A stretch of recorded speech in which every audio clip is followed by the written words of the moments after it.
What do you do when you're on the go around the globe? Just ask my next guest. She shares all her on-the-go adventures on her website, The Healthy Voyager. Please welcome Carolyn Scott, who's joining us via webcam today. Hi, Carolyn. Hi, how are you? Good, I'm so happy to see you. I wish you were here, but I know you're busy on the go. Yeah, I wish I was too, but it's good that we were able to connect this way at least. Absolutely. So tell us about The Healthy Voyager.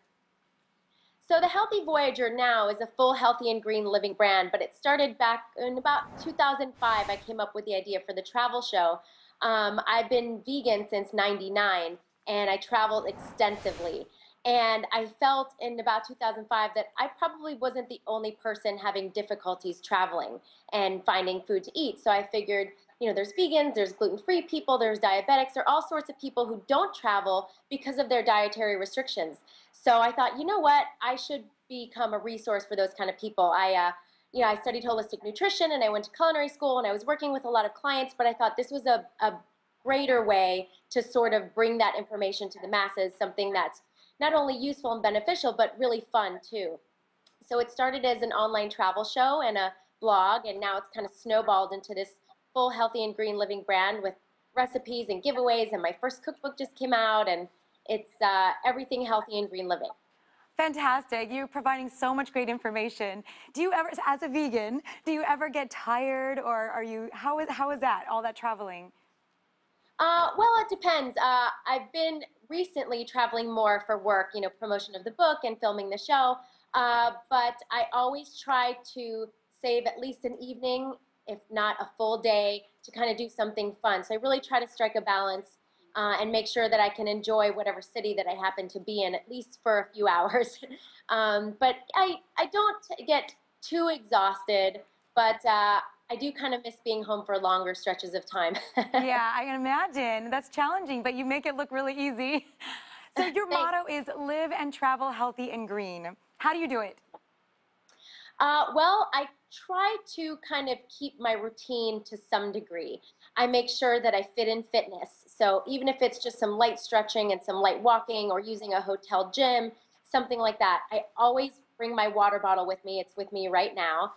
It's a glass water bottle, and I just put it in my carry-on, and then I fill it up once I get through security. I always have it with me, so I'm always drinking water. I take my Go Greens with me. These are little packets, and in each packet, there's 6 servings of green vegetables in there. It's organic, it's gluten-free.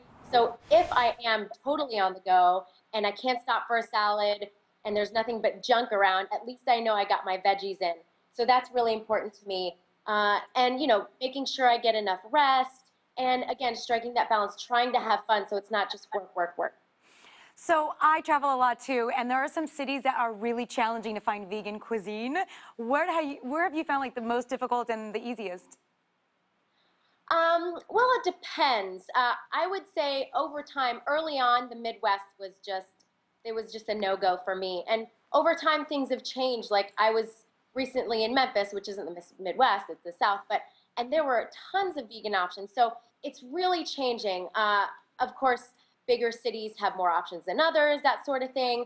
I was really surprised when I went to Kenya. I thought I was just going to be served zebra and giraffe and starve. But I ended up with protein bars and all sorts of things and things to put in my water in case I was given, not sanitary water. And it all came back with me because food was incredible.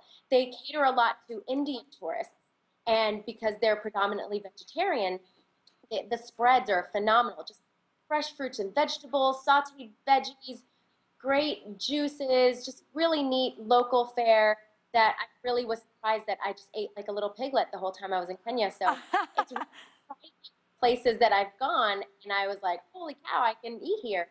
And the places that you think you can eat well, and then you're like, oh, I guess I'll just have that veggie burger.